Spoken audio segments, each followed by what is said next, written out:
હર ઘર તિરંગા એ આઝાદી કા અમૃત મહોત્સવના નેજા હેઠળ એક અભિયાન છે જે પ્રજાને તિરંગાને ઘરે લાવવાનું અને ભારતની આઝાદીના 75મા વર્ષ નિમિત્તે તેને ફરકાવવા માટે પ્રોત્સાહિત કરે છે। ધ્વજ સાથેનો આપણો સંબંધ હંમેશા વ્યક્તિગત કરતાં વધુ ઔપચારિક અને સંસ્થાકીય રહ્યો છે।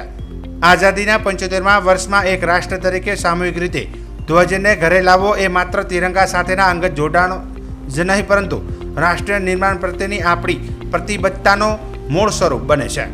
જેને લઈને ધાનેરા શહેર અને તાલુકા કક્ષાની ભારતીય જનતા પાર્ટીના કાર્યકર્તાઓની મીટિંગનું આયોજન કરાયું હતું, જેમાં દીપ પ્રાગટ્ય કરી વંદે માતરમ ગીત સાથે બેઠક ચાલુ કરી હતી।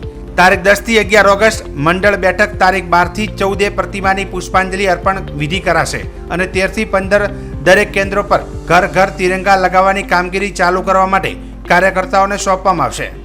ભારતના સ્વતંત્ર દિવસ પર દેશભક્તિનો માહોલ ઊભો કરવા બેઠકમાં જણાવ્યું હતું। આ પ્રસંગે ધાનેરા તાલુકા વિધાનસભાના મુખ્ય કાર્યકર્તા ભગવાનદાસ પટેલ, જેતાભાઈ પટેલ, જગદીશભાઈ વી પટેલ, લક્ષ્મણસિંહ સોલંકી, રિંકુભા પ્રમુખ તેમજ મંત્રી દિનેશભાઈ પટેલ, ધાનેરા શહેર પ્રમુખ મોદી, મંત્રી જેબી રાજપૂત તથા રાજુભાઈ ત્રિવેદી, બાબુભાઈ તેમજ ધાનેરાના કાર્યકર્તાઓ તમામ મંડળના હોદ્દેદારો હાજર રહ્યા હતા।